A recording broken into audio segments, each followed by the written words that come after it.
இட்லிக்கு ஒரு side dish பண்ணலாம் பார்க்கலாம் அவங்க சிம்பிளாக பாருங்கள். கொஞ்சம் தேங்காய்,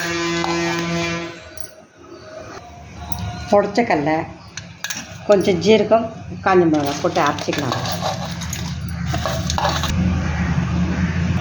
இப்போ தாளிச்சிடலாங்க. கொஞ்சம் எண்ணெய், ஆயில்,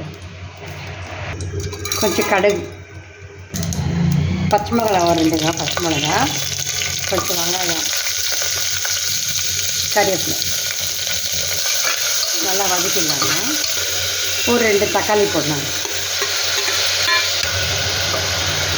நல்லா வதக்கிடலாங்க. கொஞ்சம் மிளகா பொடிங்க, மஞ்சள் பொடிங்க, ஒரு 1/2 ஸ்பூனு கரம் மசாலாங்க, கொஞ்சம் உப்புங்க. பிறகு நம்ம அரைச்சி வச்சதை ஊற்றிடலாங்க. இல்லை பிறகு நல்லா மிக்ஸ் பண்ணி விட்டுடலாங்க. பாருங்கள், இட்லி டிஷ் ரெடி ஆகிடுச்சுங்க. நம்ம இட்லி தோசைக்கு நல்லா தொட்டுக்கலாங்க. ஈஸியாக செய்யறதுக்கு. லைக் பண்ணுங்கள், ஷேர் பண்ணுங்கள், பெல் பட்டன் ப்ரெஸ் பண்ணுங்கள்.